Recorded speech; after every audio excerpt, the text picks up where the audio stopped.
How to maximize the productivity of your team is a big topic, and there are many components that make it up, things like training and clear communication, clear direction, and accountability. But let me just focus on one that I think is perhaps the most important, and bring it to life with a story that will perhaps help.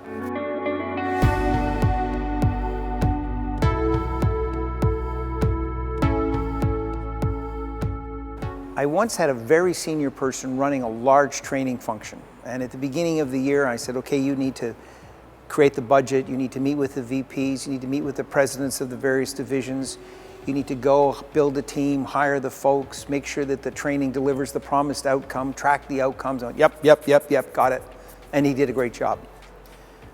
A year or two later, he was promoted, and a new person took over, an individual that I'd selected, a very talented lady. But she had no experience in the world of training. So I came and said, all right, this is your first year. You're gonna have to meet with VPs and directors, so set up the meeting and I'll go with you for the first few meetings. You have quite a large budget, so let's work together about the best way to spend it. Let's just think about who you should hire, and perhaps I'll sit in on some of the interviews until you get a flavor for the kind of person. She said, great, that's perfect. Now, in those two cases, in the first case, the individual had a large freedom of action, but he had the skill and the competency and the experience to operate within that larger framework.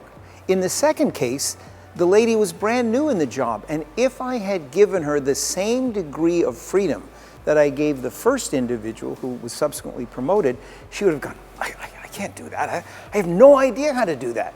And she would have been unable to do the job well. And interestingly, the way in which her job developed, where I began to say, okay, let's kind of work together and increase your responsibility, was exactly what she needed.